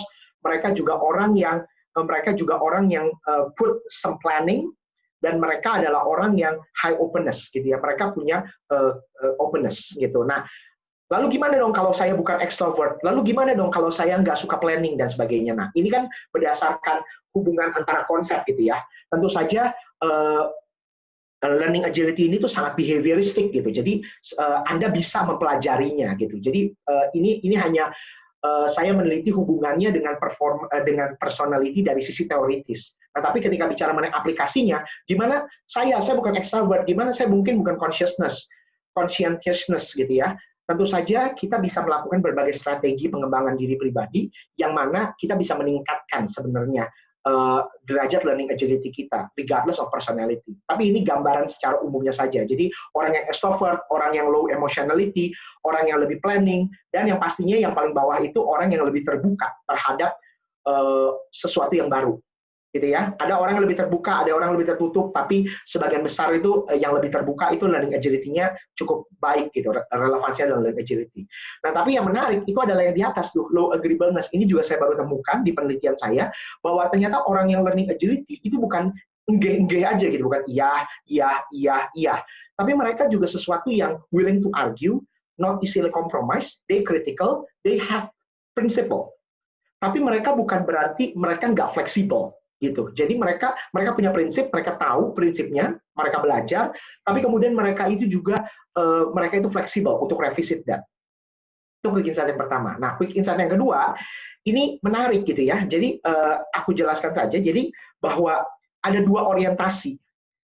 Orientasi pertama itu orientasi yang belajar, you develop yourself because you want to develop, gitu ya. Anda mau develop yourself. Tapi satu lagi yang namanya performance orientation itu adalah derajat Anda itu mau lebih bagus karena mau lebih keren, mau lebih kece daripada orang lain gitu ya. Nah, orang bilang bahwa orang learning agile itu orang yang benar-benar cuma belajar karena mereka ingin haus pengetahuan. Tapi enggak juga, karena sebenarnya ketika kita mau lebih kece, lebih keren, lebih perform dari orang lain, itu juga sebenarnya membangun learning agility kita, karena itu meningkatkan speed, meningkatkan delivery, dan sebagainya. Nah, bicara mengenai climate pembelajaran, orang bilang bahwa climate pembelajaran yang tepat itu seperti apa? Nah, pembelajaran mastery climate itu adalah ketika kita ada team based, sharing is encourage dan sebagainya. Dan kalau performance climate itu sesuatu yang sifatnya lebih individual orientation. Nah, teman-teman bisa lihat nih, kalau yang atas itu derajat openness seseorang itu meningkat. Jadi seiring dengan teman-teman menciptakan lingkungan yang lebih terbuka, itu berdasarkan riset itu meningkatkan kemampuan, meningkatkan personality atau aktivasi personality seseorang untuk lebih terbuka menyerap informasi. Nah, tapi performance orientation ketika teman-teman membuat sebuah culture yang memang lebih fokus kepada performance, kinerja gitu ya, itu juga bisa mendorong learning agility. Tapi di bagian mananya itu harus tentu saja di bagian yang mendukung kepada deliverables gitu. Jadi boleh knowledge sharing, boleh team based, boleh fokus ke team collaboration effort, tapi at the end of the day memang juga harus ada fokus kepada delivery-nya seperti apa. Quick insight-nya, nah ini education mempengaruhi, leadership role mempengaruhi gitu ya. Nah, organization tenure itu sedikit lebih pengaruhnya negatif gitu ya. Organization tenure itu pengaruhnya negatif gitu. Jadi saya tidak menyarankan untuk kemudian orang-orang pada pindah dari perusahaannya, loyalty itu perlu tentu saja, tapi beware of where you are gitu ya. Jangan terlalu terlena atau nyaman dengan posisi Anda sekarang. Itu adalah talent differentiator-nya. Jadi perbedaan talent dengan non talent itu di mana? Nah, jadi perbedaan talent dengan non talent itu ada di 7 dari 9 itu. Gitu yang nggak ada 2 itu adalah information seeking dengan back seeking, personality taking, speed, information seeking sama satu lagi saya lupa information seeking, karena salah satunya yang saya lihat bahwa information seeking itu sekarang ini derajat information seeking itu udah tidak sebegitu besar karena expose kita terhadap pengetahuan sama besarnya gitu ya. Nah, satu lagi ini yang menarik. Oh ya, sama satu lagi collaborating, setahu saya. Collaborating ada flexibility sama speed. Ya, oke. Nah, yang terakhir adalah quick insight-nya. Quick insight-nya ini adalah profil-profil dari berbagai perusahaan yang saya tangkap gitu. Nah, profil-profil yang menarik itu di pojok sebelah kanan e-commerce. Di mana kalau di e-commerce teman-teman bisa lihat derajat yang besar itu tuh derajat yang ada di ini ketutupan nih. Nah, derajat yang performance risk taking, ganti pekerjaan, interpersonal risk taking, experimenting, itu jadi sesuatu yang sangat lumrah atau natural di industri mereka. Dan ketika kita bicara mengenai sesuatu yang sifatnya lebih prosedural, seperti energy shipping, itu adalah area collaborating, performance collaborating, information seeking, experimenting, interpersonal risk taking cenderung lebih rendah. Gitu ya. Jadi terlihat bagaimana pengaruh dari perbedaan nature. Nah, ini 5 menit terakhir saya. Masih ada 5 menit kan ya, Mbak Iren? Ya, sip. Nah, ini sedikit sharing pengalaman saya, karena dari dulu sebelum saya mengemban tugas ini belajar. Jadi sedikit organization development idea saya, apa yang kemudian pernah saya saksikan sendiri, itu bisa memompa ideas, bisa memompa flexibility, bisa memompa learning agility within organization. Jadi 2 prinsip, 70-20-10, 70 itu fokus kepada on the job training, 20 itu fokus kepada relationship, dan 10 fokus kepada pembelajaran. Jadi fokus kepada whatever you do, you won't forget. Nah, sama yang kedua ini yang teman-teman saya punya sahabat namanya Banjar Nahor gitu ya. Dia ini suka bilang gitu kan ya, saya ini orang itu bisa berkembang itu kalau dia punya tuh ngeri-ngeri sedap gitu ya. Beliau orang Batak, ngeri-ngeri sedap gitu ya. Jadi ada butterflies in my stomach gitu. Jadi ada yang kerucuk-kerucuk di perut. Nah, jadi pengembangan itu bukan hanya sekedar based on experience, based on actual activity, tapi sesuatu yang baru, relevan dan challenging, sehingga kita ada kerucuk-kerucuk. Nih saya presentasi di depan Bapak Ibu yang terhormat, ini juga saya kerucuk-kerucuk perutnya, dan itu saya tahu bagus karena saya artinya belajar. Nah, caranya banyak. Saya sarankan untuk baca buku yang namanya For Your Improvement, gitu ya, dari Lombardo dan Eichinger. Caranya banyak, gitu ya. Nanti saya akan kasih juga kopinya ini, jadi nggak perlu sampai micing-micingin mata. Tapi banyak caranya, seperti yang di tengah-tengah tuh, manage a group of people who are towering experts, but they are not. Manage a group of resistant people with low morale. Become a referee for face-to-face employee engagement atau sport. Benchmark innovative practice. Jadi sebenarnya banyak. Nah, yang saya saksikan sendiri itu yang pertama adalah bagaimana di salah satu perusahaan saya sebelumnya kita emphasis local and international rotation. Kita buat prosedurnya, kita buat trackingnya, memastikan bahwa orang itu bergerak atau berkembang, kita track perubahan job atau role-nya, dan kemudian kita pasarkan internally dengan sangat besar, kita permudah caranya, sehingga men-encourage orang untuk pindah dari satu tempat ke tempat lain. Gitu. Jadi international dan local rotation itu yang digunakan. Nah, terus yang kedua adalah ini. Jadi dulu itu saya membuat cross-functional talent team. Jadi waktu itu belum ada tuh Coach Denny, belum terlalu terkenal lah segala macam kayak belum terkenal sekarang kayak Agile HR dan sebagainya. Nah, jadi dulu itu salah satu project yang saya pernah terlibat, itu saya membuat yang namanya cross-functional talent team. Jadi talent-talent saya kumpulkan. Jadi ini muka-mukanya nih, gitu ya. Nanti di sanitize slide saya nggak akan kasih karena mukanya punya mereka sendiri. Jadi mereka ada yang dari sales, strategic manager, decision management, insurance, phone banking, strategic development. Mereka tuh kerja di bagian yang namanya treasury market. Sesuatu yang sifatnya belum pernah mereka pegang sama sekali. Saya pitch project-nya itu dari CEO, division head, saya buat acaranya megah, saya buat mereka dimentor oleh langsung CEO mereka division head mereka masing-masing. Mereka perlu present setiap tengah dan akhir project sehingga muka mereka mau ditaruh di mana kalau misalnya mereka mess up gitu ya presentasi depan CEO, dan kemudian mereka melakukan satu yang belum pernah mereka lakukan sebelumnya, dan kemudian saya kasih satu orang yang sifatnya tuh expert gitu ya, subject matter expert. Nah, apa yang terjadi dan kemudian ketika mereka achieve something saya celebrate, pasang di Instagram dan sebagainya, buat viral.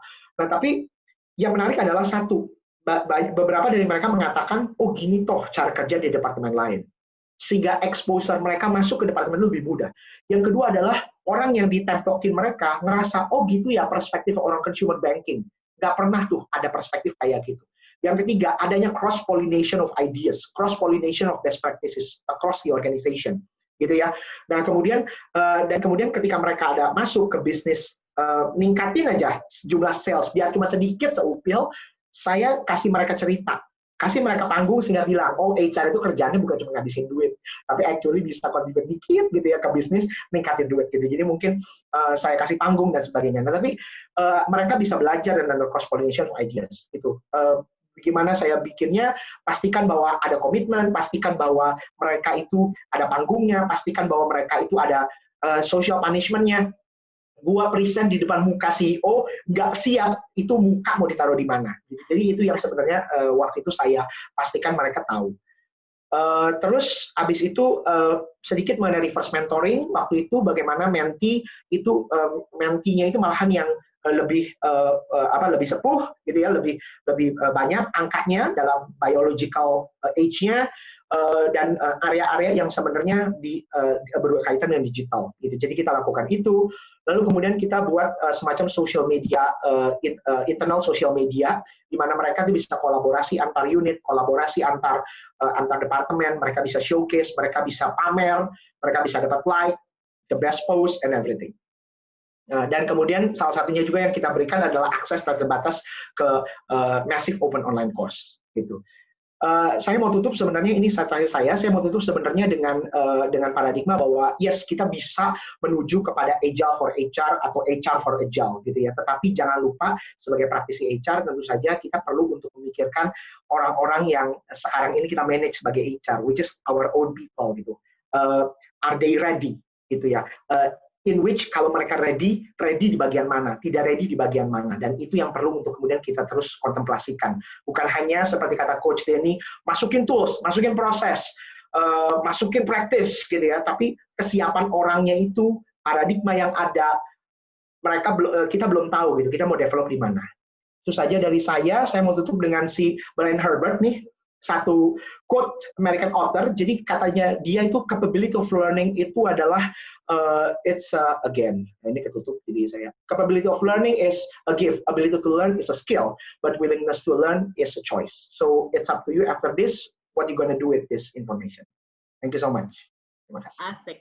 Oke. Keren banget. Thank you so much, Alvin. Iya. Waktu 45 menit pas lah ya. Oke, siap. By the way, itu perutnya ada kupu-kupunya karena emang lunch time di sana, memang beneran belajar. Belajar lah pastinya. Belajar. Oke. Alvin minum dulu mungkin sambil teman-teman ini aku udah lihat Bapak Ibu Bro and Sis sudah mulai masukin pertanyaannya gitu ya. Cuman karena aku moderatornya, jadi boleh dong ya egois dikit, gue duluan yang nanya boleh? Boleh, silakan. Aku sekalian kasih lihat slidonya ya. Boleh. Jadi aku lagi pikir gini ya, karena saat ini saya di industri yang bukan startup, terus juga nggak begitu pace-nya nggak gitu cepat untuk melakukan perubahan, sehingga jadi saya jadi kepikiran gitu. Sebenarnya industri apakah semua industri, Arvin, kita harus misalnya talent kita punya agility, agile skill ini gitu, ataukah kita lihat-lihat dulu ya industrinya gitu. Ya, oke. Jadi kalau dari again saya perlu disclaimer gitu ya. Banyak orang yang bilang bahwa PhD itu pintar, itu salah ya. PhD itu senang belajar. PhD itu bukan pintar, bisa aja on, cuman dia senang belajar. Anyway, kalau menurut perspektif saya sih sebenarnya kalau dari konsep yang ditawarkan sama si Lombard Echinger ini, bahwa sebenarnya setiap organisasi itu perlu adanya derajat learning agility, perlu adanya derajat agilitas, itu perlu gitu ya. Karena memang seperti yang teman-teman tahu gitu ya, siapapun pasti pernah berubah, yang nggak berubah pasti tergilas zaman, Kodak dan sebagainya tuh itu buktinya bahwa Nokia dan sebagainya itu tergilas zaman gitu ya. Jadi itu udah jelas gitu. Tapi bagian mana yang sebenarnya penting untuk menjadikan satu company itu learning agile, itu tentu saja berbeda dari satu industri ke industri lain gitu. Karena yang saya lihat tuh tadi yang beberapa profilnya, ada profil-profil tertentu yang sebenarnya organisasi tertentu mereka udah biasa banget, Iren. Yang namanya tuh information, ada biasa banget yang namanya information seeking, information sharing. Itu mereka udah biasa banget karena itu udah ingrained dalam DNA mereka, gitu ya. Mereka udah biasa banget. Dan itu adalah behavior yang di-cherish gitu. Itu udah biasa banget. Atau ada departemen yang sebenarnya pindah departemen atau experimenting gagal itu biasa gitu ya. Itu udah biasa. Tapi ada udah lumrah dan diizinkan dan di-encourage.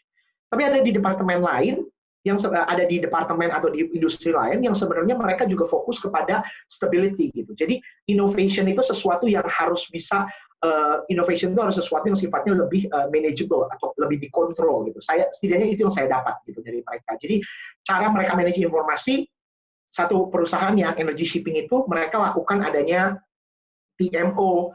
Jadi ide itu boleh masuk dari bawah, ide itu boleh top down, boleh bottom up, tapi kemudian ide itu kemudian disaring. Tapi kemudian di bagian atas dikontrol. Mana yang sebenarnya high impact, high effort, high impact, low impact, low effort, itu di-ditch. Tapi mana yang sebenarnya high impact tapi low effort, itu yang kemudian juga dilihat gitu. Tapi ada TMO yang mengatur di atas gitu. Jadi sebenarnya learning agile semuanya ya, tapi bagaimana implementasinya, apa yang penting diserahkan kembali ke perusahaan. Oke. Thank you. Ya, thank you. Di sini udah teman-teman dari slide juga udah masukin pertanyaan ya. Mana nih, Alvin mau pilih atau aku bantu? Aku pilih aja kali ya. Hah? Aku terserah Mbak, boleh aja atau Mbak lihat yang di chat aja. Aku lihat yang di sini. Kita gantian bolak-balik aja ya. Boleh. Aku slide dulu ya. Apakah learning agility assessment yang sederhana dan bisa digunakan di perusahaan untuk melihat tren secara umum? Ada bukunya, buku mengenai learning agility dituliskan sama 2 orang. Mereka lebih ke perspektif rekrutmen sih, gitu ya. Dan tesnya ini tuh tes populer, gitu ya. Nanti di grup sekalian bagi yang belum terdaftar di One HR Indonesia, monggo daftar. Nanti saya kasih link bukunya di sana. gitu ya. Saya kasih link bukunya, bisa dilihat di bukunya di sana. Tapi itu again it's unstandardized, unstandardized, nggak ada validitas reliabilitasnya. Nah kalau mau yang itu yang sederhana. Tapi kalau yang bayar bisa menghubungi Coach Denny di Korn Ferry. Dulu Korn Ferry diambil sama Lominger International, dibeli sama Korn Ferry. Mereka punya kerjasama sama The Muse juga di tahun 2011. Mereka punya 5 assessment gitu ya, 5 dimensi. Nanti kalau ada yang deal, saya minta persenan Coach Denny. Ya, nggak bohong, bercanda doang. Oke. Nah terus yang ketiga ada sih banyak sih beberapa perusahaan kayak CCL, kemudian juga ada beberapa perusahaan kayak Hey DDI, mereka juga punya konsep-konsep yang serupa sih. Kurang lebih seperti itu. Nah yang saya bawa kebetulan kalau waktu perusahaan-perusahaan yang tadi itu yang ada 1.700 orang itu karena mereka bagian dari penelitian saya. Nah mereka ngerasain tuh hasil, mereka ngerasain di tes, kemudian saya kasih hasilnya dan sebagainya. Mereka saya kasih hasilnya gitu untuk nyoba dan sebagainya. Itu masih berjalan sampai sekarang. Nah apakah budaya lingkungan kerja yang sangat dinamis tanpa disadari dapat membantu membiasakan karyawan untuk agile karena dibutuhkan adaptability yang tinggi? Iya sih, saya boleh bilang iya, dinamis, tapi definisi dinamis mungkin perlu kita clarify.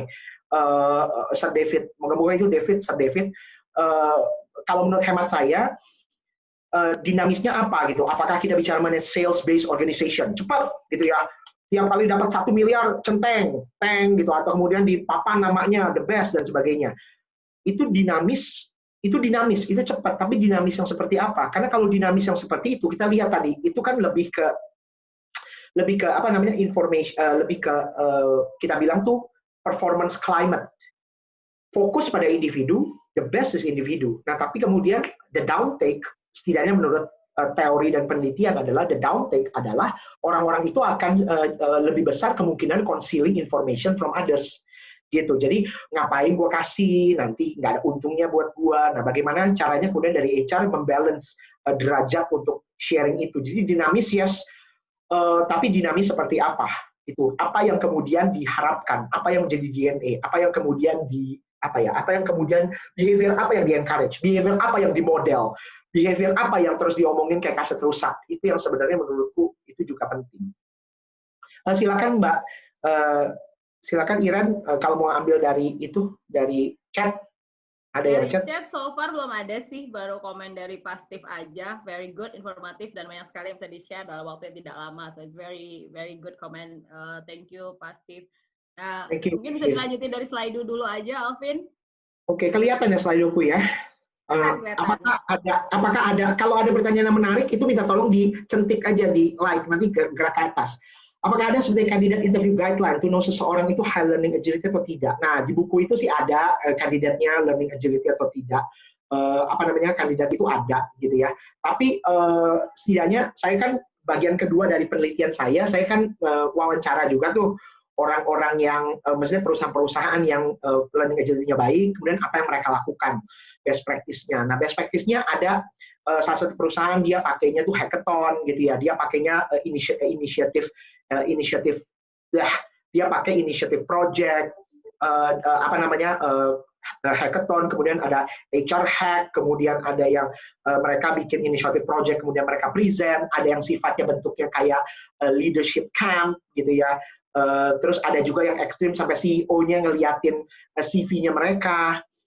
Terus habis itu sampai saking ekstrimnya dia ngomong gini, nggak apa-apa orang itu keluar bolak-balik asalkan mereka untuk sekolah lagi, atau jadi mereka malahan tuh sampai di perusahaannya itu ada yang namanya grup-grup bagaimana cara mendapatkan beasiswa student, bagaimana cara mendapatkan beasiswa LPDP. Jadi ada sampai grup-grupnya gitu karena mereka di-encourage to do that gitu. Jadi itu reflected gitu ke sana gitu. Tapi in terms of candidate interview guideline, saya rasa kembali lagi ke classic competency based, what did you learn, those kind of things, STAR, BI. Aku rasa sih udah cukup karena memang yang namanya interview kan ada keterbatasannya gitu, dan learning agility itu aku rasa bisa dilihat bukan hanya dari interview saja, tapi dari bagaimana dia behavioral intervention-nya, dari track record-nya, dari keluasan paradigmanya ketika dia belajar, dari kemudian berapa banyak buku yang dia bahas, apakah cuma kutu buku. Dulu waktu di Atma saya ini kutu buku banget, jadi gue ini kutu buku banget, Iren. Gue tip benar-benar kutilang, kuliah apa pulang gitu. Pokoknya gue cuma kuliah pulang. Nah, cuman gue itu ada satu kebiasaan gue yang sangat sakit jiwa, yang menurut gue nih mungkin nggak ada lagi. Gue itu dulu sebelum pulang, gue itu terbiasa muter Atma untuk ngeliatin papan pengumuman. Karena gue ngeliatin papan pengumuman itu buat apa? Karena gue tuh suka ngeliatin seminar-seminar gratis. Karena gue tuh orangnya nggak suka baca buku, gue tuh pantatnya gatel, nggak suka baca buku. Jadi ketika gue tuh ada seminar gratis, Rp25.000. Zaman dulu Rp25.000 itu mungkin 3-4 porsi ketoprak gitu ya. Nah, gue bisa tuh Rp25.000. Jadi gue ikutan yang kayak gitu-gitu. Gue belajar brand, gue belajar sampai pastoral care. Karena murah kan, kalau buat anak mahasiswa kan Rp25.000 gitu kan. Zaman dulu belum ada Zoom. Nah, jadi itu yang sebenarnya menurut gue, tapi sayangnya gue nggak bisa leadership experience gitu. Mungkin lah kenapa gue nggak pernah masuk Astra ya.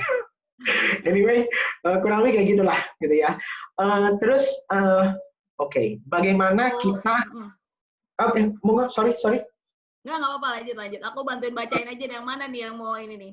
Bagaimana kita... Ini seru ya, bagaimana kita mempengaruhi leader yang nggak agile ya, dan masih berpunggung sama masa lalu nih, gitu. Oke, nah ini...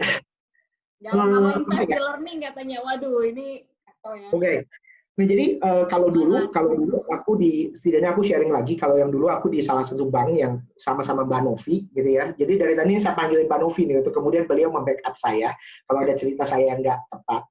Jadi dulu kita ada manajemen training juga, salah satunya ya manajemen training. Nah, manajemen training itu biasanya biasanya kita minta sampai CEO, kemudian one line-nya, untuk kemudian kita ikut untuk merekrut gitu ya, sehingga mereka punya andil gitu ya, sehingga mereka punya andil dalam proses tersebut. Tentu saja nggak semuanya hanya manajemen training saja gitu ya, kita mulai dari manajemen training. Yang kedua adalah yang tadi saya sampaikan. Jadi dulu itu saya suka satu tahun itu suka ngundang pembicara dari luar dan sebagainya, kayak pesta inovasi gitu, dimana kemudian si pesta inovasi ini saya minta untuk tim yang menang cross functional talent itu kemudian memperlihatkan monetary atau dollar value dari apa yang mereka contribute. Itu bagus buat mereka, sekalian latihan presentasi, sekalian kasih ngeri-ngeri sedap di perut mereka, dan juga sekalian untuk nge-boast bahwa HR juga actually can give something, walaupun itu cuma sepeser 2 peser menurut kacamata bisnis gitu. Jadi itu sih, itu saya undang teman-teman saya yang lebih senior untuk kemudian sharing gitu, gimana caranya untuk membuat leaders itu see that gitu. Tapi kalau menurut saya leaders itu see that when you're actually, kalau misalnya leaders itu tidak agile dari sananya, atau value dari founder atau value dari secara umum itu tidak agile, ya bisa dilihat dengan cara ditunjukkan buktinya gitu. Setidaknya itu saja yang saya bisa sharing gitu. Kalau ada teman-teman yang lain yang lebih berpengalaman, monggo silahkan. Next question ya, ini kayaknya bisa digabung ya, yang soal tools untuk rekrutmen sama apakah assess untuk karyawan, ada tools nggak, itu kayaknya bisa digabung ya. Mungkin bisa karyawannya yang existing dites dulu ya kan, baru nanti yang boleh nge-review yang kandidat masuk juga harus punya agile gitu, jadi sama ya. Nah, terus ini menarik nih, di awal presentasi ada statement bahwa indikator leading agility katakan lebih penting dari performance. Kenapa demikian? Nah, ini jadi sebenarnya ide awalnya Bapak Ibu Anonymous ini adalah sebenarnya lebih ke perubahan perspektif saja, perubahan paradigma, bahwa fokus kepada performance itu dinilai sangat tinggi gitu ya, achievement, deliverables itu dinilai sangat tinggi gitu ya, sehingga bisa saja dipersepsikan itu single blindedly gitu. Oh, siapa sih talent lu? 5 yang talent yang gua adalah yang ini nih, orang-orang ini. Kenapa? Karena mereka itu performance-nya bagus terus. That makes them talent gitu. Kurang lebih seperti itu. Jadi lomba Reisinger menawarkan perspektif learning agility itu sesuatu yang sifatnya lebih penting, lebih indikatornya lebih tinggi gitu. Nah, kenapa? Karena mereka bukan hanya melihat apa yang ada sekarang, tapi kemudian juga mereka melihat seberapa besar mereka itu otaknya seperti spons, mereka seberapa besar mereka bisa belajar, address sesuatu. Nah, jadi dulu kalau saya di salah satu yang tempat saya itu sama Mbak Novi, itu kita ngukur promotability itu sebenarnya dari lebih ke multi perspektif, observation dari atasannya, kita punya kayak semacam checklist aja, kemudian tingkat promotability-nya, atau simply bahkan cuman ditanyain begini aja, can you see your talent promoted 2-3 kali dalam 2 tahun atau 3 tahun? Nggak bisa tuh. Kayaknya dia bakal di sana deh, at least 5 tahun atau 7 tahun lagi. Nah, berarti mungkin kita invest pada orang yang salah. Gitu. Maksudnya dia bukan talent, mungkin dia talent, tapi kategori talent yang lain. Gitu. Oke. Terus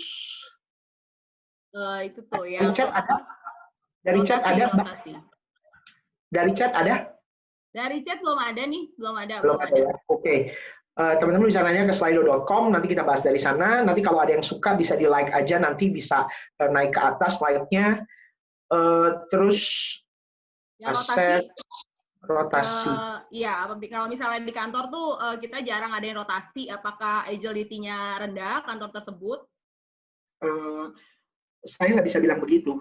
Karena bisa saja tergantung dari unitnya, tergantung dari departemennya. Bisa saja yang namanya learning curve dari sebuah departemen akan berbeda dibandingkan departemen lain. Ada departemen-departemen tertentu yang mungkin learning curve-nya, product knowledge, research and development, perusahaan farmasi, perusahaan high technology, mungkin learning curve-nya akan lebih panjang dibutuhkannya, sampai dia matang. Kurang lebih kayak gitu knowledge-nya. Tapi yang membedakan antara perusahaan yang agile atau tidak adalah seberapa besar kita fokus kepada yang namanya career blocker, yang namanya fokus kepada orang-orang yang memang ngeblok, yang memang ada di sana terus-menerus, yang jadi sumbat WC atau sumbat perputarannya organisasi kita, gitu ya, toiletnya kita. Nah, itu yang perlu kita lihat juga, gitu ya. Oke. Nah, ini pertanyaan yang agreeableness itu kok low agreeableness sih, padahal ya, kan setuju. ya, gitu. Ya, kalau boleh saya bilang, I'm an open book person, saya kok sulit mengerti, kok low agreeableness? Ya, saya juga sulit mengerti, Mas. Karena agreeableness itu kan bicara mengenai orang yang agreeableness itu orang yang high agreeableness itu adalah orang yang misalnya kalau orang yang very high agreeableness, itu derajat mereka untuk enggih, derajat mereka untuk setuju, derajat mereka untuk apa ya? Derajat mereka untuk setuju, untuk kompromis dengan orang lain itu tinggi. Ya, tentu saja secara teoritis itu membantu flexibility, gitu ya. Itu membantu flexibility. Bahkan terus terang kalau saya boleh bilang di penelitian saya pun menghipotesakan itu high agreeableness, bukan low. Nah, tapi kalau dilihat tadi low agreeableness memang meskipun signifikan tapi tidak besar relationship-nya. Saya pakai Pearson gitu ya, dan kalau kita bicara mengenai Cohen standard itu tidak terlalu besar gitu ya. Jadi mungkin saja masih bisa changing gitu ya. Dan yang kedua adalah sebenarnya lebih ke itu sih. Saya lihat bahwa yes, fleksibel, tetapi orang tersebut itu juga bukan berarti flexibility dalam perspektif lomba Reisinger ini bukan berarti pelintat-pelintut. Apa ya, tapi punya derajat untuk kemudian merevisit gitu paradigmanya. Jadi perlu adanya derajat, perlu ada sedikit stiffness, perlu adanya sedikit kepala batu di sana juga, tapi sedikit aja, nggak usah banyak-banyak. Menurut saya begitu. Setidaknya itu yang saya bisa lihat dari data saya sekarang. Ini masih berkembang, jadi saya kasih tahu apa yang ada. Apakah ada suatu perusahaan yang sudah efektif menambah reverse mentoring? Saya cuma tahu dulu waktu di tempat saya, Microsoft juga setahu saya dulu pernah sharing dia reverse mentoring. Mas Robi Tatan, ini teman saya dari zaman Manulife. Tools. Mas Robi nanya, bagaimana menentukan tingkatan level minimum dibutuhkan sebuah perusahaan untuk bisa dikatakan sebagai talent. Nah ini, Jadi gini, learning agility yang setidaknya yang saya lihat ini ya, itu memang konsepnya itu masih baru, Mas Robi gitu. Jadi kita kalau di learning agility itu kita memang konsep learning agility itu memang ada subnya, terus memang ada behavioral indikatornya. Nah, tapi kemudian apakah kemudian behavioral indikatornya itu bisa kita jadikan semacam kompetensi zaman dulu gitu, level 1 apa, level 2 apa, level 3 apa, jadi talent minimum level 1, atau kemudian yang penting flexibility-nya level apa, atau seberapa banyak, apakah poin 20, apa poin 30 gitu ya. Nah, penelitiannya memang sendiri untuk konsep ini belum terlalu maju gitu, jadi memang masih konsep learning agility itu baru populer itu 10-20 tahun terakhir. Wah, 20 tahun lama banget dong. Kalau di ranah social science, 20 tahun itu masih cenderung muda dibandingkan dengan konsep motivasi. Kita sampai sekarang masih ngomongin tentang motivasi kan. Itu udah dari tahun 60-an gitu. Itu udah hampir itu udah 50 tahun, 60 tahun gitu. Jadi maturity dari konsep itu berbeda. Seberapa banyak penelitiannya. Nah, jadi apakah kemudian ada minimumnya? Minimumnya sendiri sebenarnya saya pikir itu kembali lagi kepada perusahaan melihatnya seperti apa gitu. Kalaupun tidak mau menggunakan learning agility, kita menggunakan definisi-definisi kompetensi kita yang dulu, saya rasa juga nggak ada masalah gitu. Yang penting kita tahu kita perlu membangun komposisi manusia yang seperti apa. Oke. Ini ada pertanyaan dari Pak Steve nih di chat box-nya kita, Alvin. Cuman sebelum aku bacain, ada 2 sih, ada now 3 kayaknya, udah 3 nih ada di chat box-nya. Cuman nanti setelah pertanyaan ini yang di chat box-nya, Bapak Ibu and Bro and Sis mungkin bisa mulai buka mic-nya dan bisa bertanya langsung sama Alvin. Ya, jadi sebelum ke sana aku mau share dulu nih pertanyaannya Pak Steve nih. Mau nanya nih. Iren, ini gue gatal, ini ada yang 2 nih, anonymous 2. Yang ini kan 1, jadi 1 gak gue bacain deh, 2 aja. Bagaimana mengetahui derajat learning agility? Bisa melalui alat ukur, bisa melalui kompetensi, bisa melalui tes, bisa melalui interview dan sebagainya. Jadi ada banyak hal. Yang kedua, bagaimana meningkatkan learning agility di sebuah organisasi dan dari mana mulainya? Basically dari penelitian yang sekarang ini masih berjalan, banyak fokusnya lebih ke performance management, rekrutmen gitu. Jadi performance management dan rekrutmen, not so much on learning. Karena learning itu basically ya tambahan yang tadi 10 gitu. Tapi bagaimana meningkatkan yang bibitnya, bagaimana kemudian meningkatkan the way people treated, behavior-nya apa yang diharapkan, apa yang dihargai. Ya, itu saja. Silakan, Iren. Iya. Pasti mau nanya, apa nggak sulit cari talent yang T-shape? Bukankah saat ini jadi expert di satu topik aja udah sulit, apalagi mau tahu banyak? Oke. Ya memang sulit ya. Apakah tidak sulit jawabannya?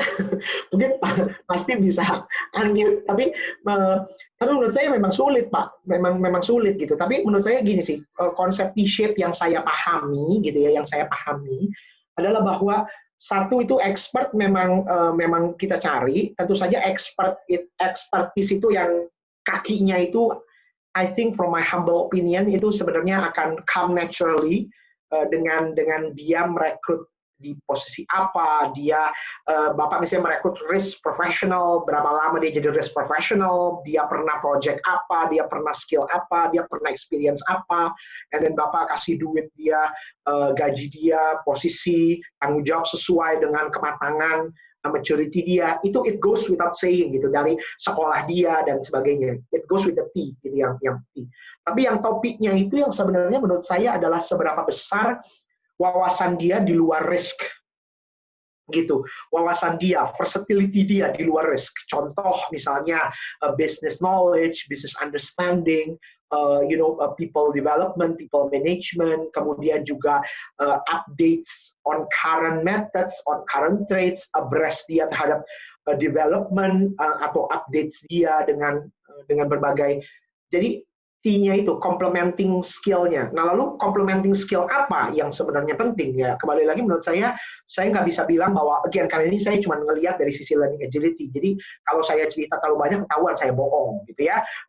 Lebih ke complementing skill yang menurut perusahaan menjadi penting untuk kemudian berguna buat mereka, gitu. Jadi complementing skill-nya, gitu. Jadi kayak misalnya zaman dulu, kalau misalnya kita nyari di perusahaan saya sama Mbak Novi, gitu kan, tentu saja misalnya let's say kita nyari sesuatu yang sifatnya misalnya saya nyari orang AML, anti money laundering.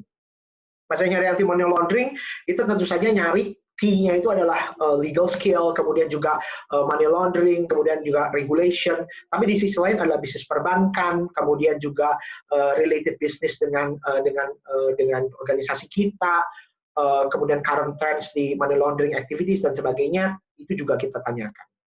Itu sih, nggak tahu dia menjawab apa enggak.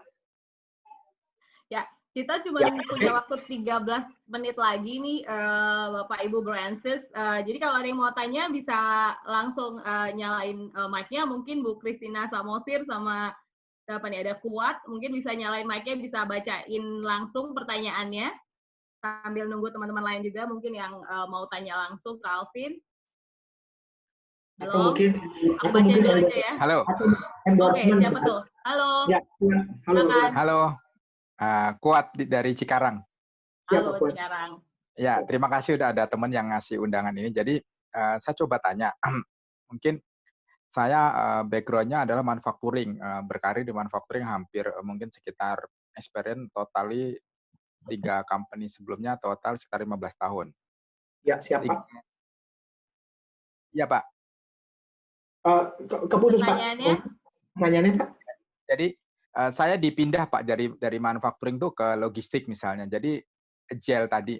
Jadi tapi kalau dalam yang saya coba chat tadi, apakah seolah-olah saya itu jadi kayak ban serep, Pak, ketika dipindah itu bisa survive dan proyek-proyek bisa kita kerjakan. Jadi kita semacam jadi di tanda petik itu jadi seperti kelinci percobaan terus, Pak, dipindah-pindah sana sini.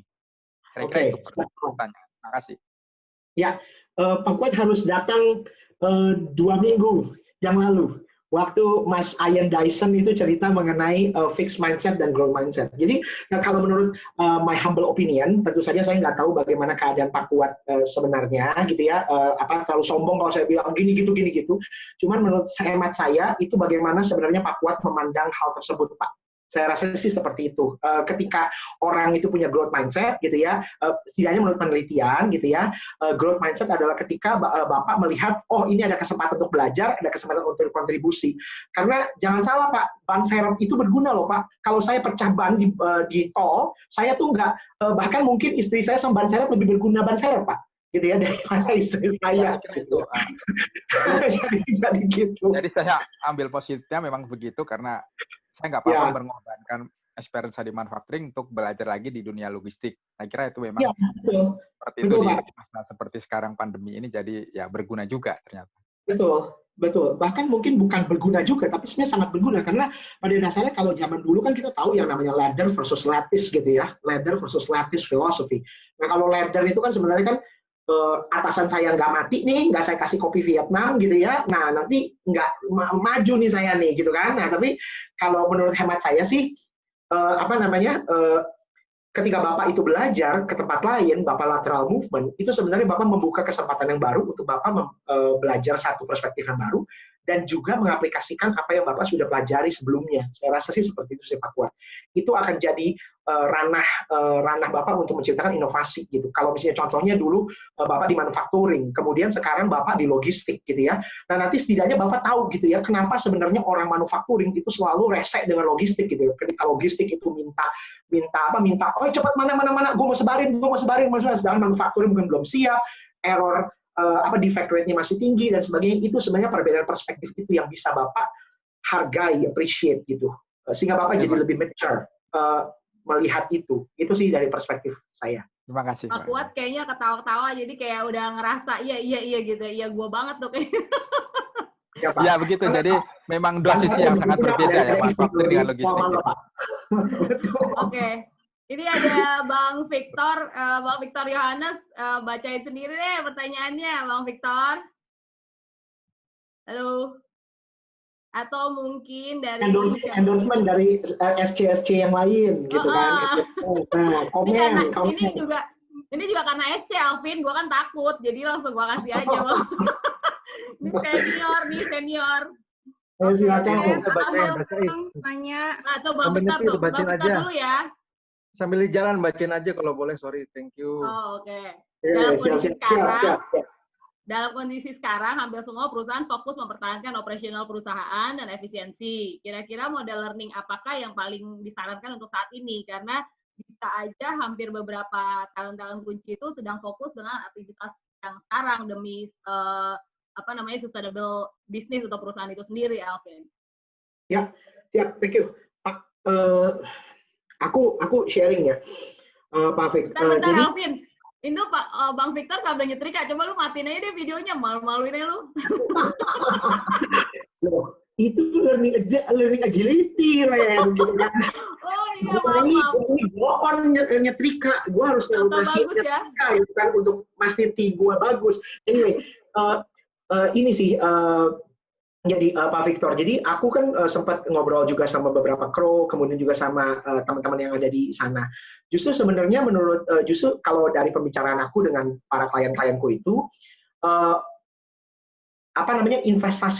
investasi ke pengembangan itu bukan melulu training gitu. Jadi ada beberapa perusahaan yang sebenarnya disrupsinya gitu. Disrupsinya ada beberapa dari mereka bilang, misalnya pindahin dana alokasi dana ke non HR, atau kemudian ada juga yang beberapa yang bilang, kita pindahin format training kita ke non classroom, tapi sesuatu yang sifatnya lebih online dan sebagainya. Nah, tapi basically dari pembicaraan kita, pembicaraan penjelasan saya dengan mereka, saya sebenarnya belum menangkap adanya mengatakan bahwa kita sekarang ini lagi fokus kepada sustainability, hidup matinya perusahaan. Kita nggak ngembangin karyawan dulu deh, karena sebenarnya mengembangkan karyawan itu bukan hanya training gitu. Saya ngelihat ada satu perusahaan klien saya itu pelitnya setengah mampus sama yang namanya biaya training. Kalau bisa barang gratisan, kenapa harus bayar, gitu ya? Nah, tapi buktinya mereka melakukan pengembangan dengan cara yang lain. Apa caranya? Misalnya mereka men-encourage orang-orangnya untuk kemudian melakukan sharing, kemudian buku, ada klub baca buku. Dulu tuh saya berusaha banget tuh menciptakan klub baca buku.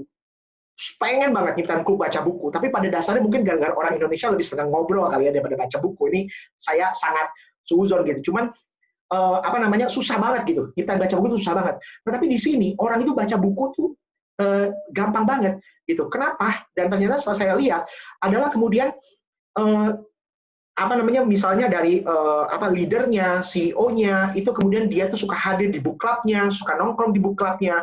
Habis itu ada orang tertentu tuh sampai yang bangga gitu bisa cerita book yang dia baca, dia sampai posting di internal sosial medianya, kemudian dia tag teman-temannya. Dan biasa lah ya, anak-anak ya, bukan anak-anak ya, tapi teman-teman kita yang masih muda gitu jadi bergulir kayak gitu kan. Nah, jadi sebenarnya lebih ke bagaimana kita melihat hal kreatif apa sih yang bisa kita lakukan sebenarnya untuk menciptakan satu hal tertentu. Misalnya let's say kalau dilihat profilnya tempatnya Pak Victor, misalnya dari Pak Victor Nerawang gitu ya, dari 9 itu ternyata flexibility atau misalnya let's say flexibility yang paling rendah gitu ya, mereka lebih yang bagus ya begini gitu ya, dan sebagainya. Nah, mungkin saja diciptakan program-program yang memang bisa meningkatkan flexibility itu. Bagaimana kita meningkatkan flexibility? Misalnya kita membawakan pembicara, kita membawakan sharing dari tempat lain. Ada satu best practice juga saya lihat di satu perusahaan, dia itu sampai belajar dari sutradara. Dia itu sampai belajar, jadi dia ngundang pembicara nih. Pembicaranya bukan pembicara yang biasa gitu ya, kayak pembicara biasa lah gitu ya, orang HR, orang mantan ini, mantan itu, tapi dia bawa tuh profesor mikrobiologi, kemudian dia bawa sutradara, dia bawa komedian untuk ngomong, dan sebagainya. Memang yang diceritain itu nggak ada hubungannya. Mungkin nggak ada hubungannya langsung, tapi setidaknya itu membentuk mereka kemudian ditutup dengan sebuah evaluation session, postmortem. Apa yang kita pelajari? What kind of things that you can, inference from it, gitu. Apa yang Anda bisa tarik dari sana? Apa yang relatable? Nah, jadi sebenarnya lebih ke sana sih, gitu. Jadi mungkin Mas Victor kalau dulu punya tetangga atau apa yang mungkin dulu, I don't know, mungkin sering kerja di, ketua RT kali ya, atau apa ketua RW, mungkin mau sharing aja. Nanti lihat aja sebenarnya how that, apa yang bisa dipelajari. Karena sebenarnya yang penting itu bukan sharingnya, tapi yang penting adalah behavior-nya setelahnya gitu, reflection-nya apa, itu sih. Nggak tahu deh, menjawab nggak? Jawab nggak ya? Oke. Mungkin nanti kita bisa further discussion lagi, bisa japri-japrian sama Alvin juga, karena kita akan closing di, oke katanya. Siap, thank you Pak Victor pertanyaannya. Ya, bagus gitu dong videonya, setrikaannya mejanya nggak usah kelihatan, Bos. Siap. Oke, ini 3 menit lagi kita mau closing, karena kita akan closing di 20.30. Jadi karena dan untuk kebutuhan sosial media kita perlu foto bersama. Jadi aku pikir nanti kalau misalnya ini masih banyak banget pertanyaan, mohon maaf untuk Bapak Ibu, Bro and Sis yang udah nanya di chat box-nya. Zoom kita mungkin bisa nanti kontak sama Alvin langsung gitu. Nah, cuman karena waktunya tinggal 3 menit lagi nih, kita belum foto bareng-bareng juga. Aku rasa kita bisa ke closing statement-nya dulu nih, langsung Alvin, baru kita foto-foto. Oke. Jadi closing statement-nya adalah sebenarnya lebih ke sini sih. Yang saya tawarkan ke Bapak Ibu hari ini sebenarnya sebenarnya adalah bukan hasil ya, tapi hasil sementara dari penelitian saya. Nah, tapi lebih dari itu sebenarnya adalah sebuah invitation buat Bapak Ibu, bukan hanya sekedar mengambil agile HR, kita mesti begini, kita mesti begitu, tapi sebenarnya adalah lebih ke pemahamannya lebih menyeluruh gitu. Sebenarnya apa yang dibutuhkan HR kita, apa yang dibutuhkan industri kita untuk bisa lebih agile. Karena percuma pakai out of the shelf product gitu kan, produknya sama, berhasil untuk satu, tapi nggak berhasil untuk yang lain. Jadi bagaimana kita bisa understand the needs, understand our employee, and then make the most out of it. Saya, thank you. Ya, kita foto dulu.